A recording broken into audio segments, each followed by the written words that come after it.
So hey everyone, welcome back to my channel. I am Supriya and Supriya vlog. So আরও একটা ভিডিওতে তোমাদের অনেক অনেক অনেক স্বাগতম।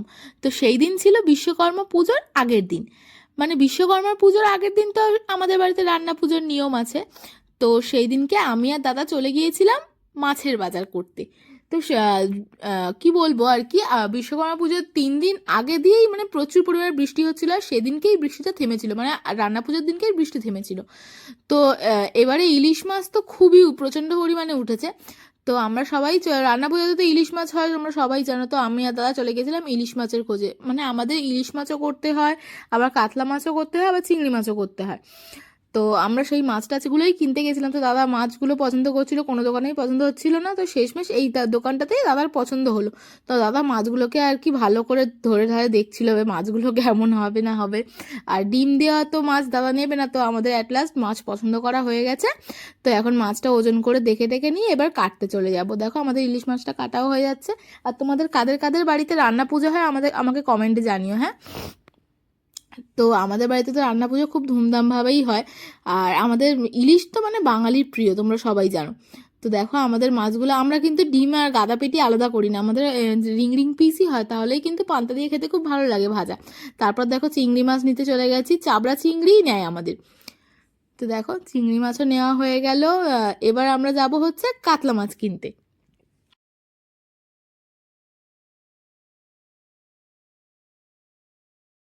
যাদের যাদের এখনও আমার চ্যানেলটাকে সাবস্ক্রাইব করোনি তারা তারা প্লিজ চ্যানেলটাকে সাবস্ক্রাইব করে দাও এরকম এরকম ভিডিও পাওয়ার জন্য। তো দেখো আমাদের কাতলা মাছও পছন্দ করা হয়ে গেছে।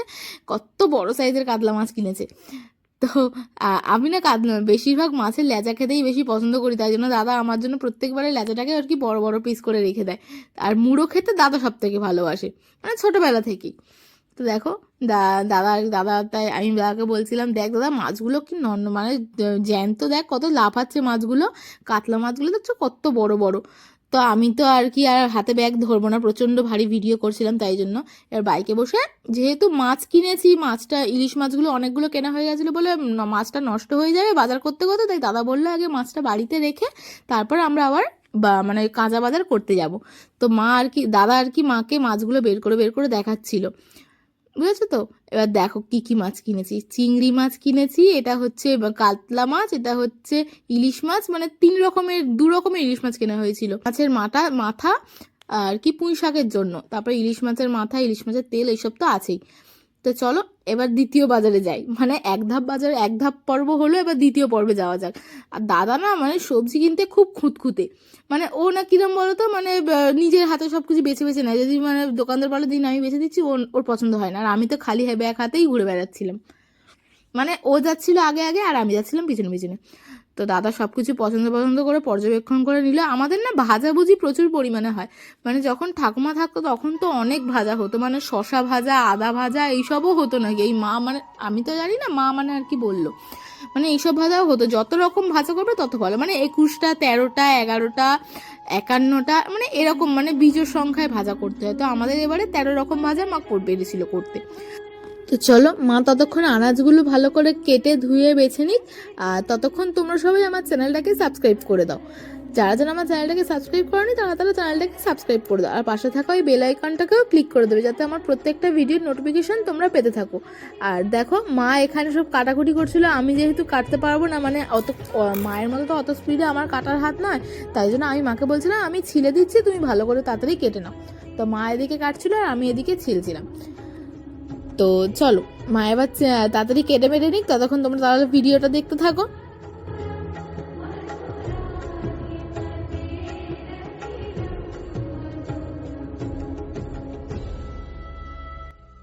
তো দেখো মায়ের এখানে আনাজ টানাজ তো কাটা সব কমপ্লিট হয়ে গেছে। এবার মা উনুনে রান্না বসাবে। আমাদের কেমন নিয়ম বলো তো, প্রথমে সিঁদুরের 5টা ফোঁটা, চন্দনের 5টা ফোঁটা দিয়ে এই যে ওল আর তেঁতুল দিয়ে সিদ্ধ করতে বসানো থেকে মানে গ্যাসটা বসালো। এবারে না মা আর গ্যাসটা মানে অফ করবে না, মানে একটার পর একটা মা চাপিয়েই যাবে। তো ওদিকে মা একটা গ্যাসে আর কি তেঁতুল আর ওলটা সিদ্ধ করতে বসিয়ে দিয়েছিল, আর একদিকে ভাজাভুজিগুলো করছিল। মানে মা এই দুটো গ্যাস আর কি জ্বালিয়েছিল, একবার এইদিকে একবার ওদিকে। মায়ের সেদিকে খুবই খাটাখাটনি হয়েছে বলতে গেলে।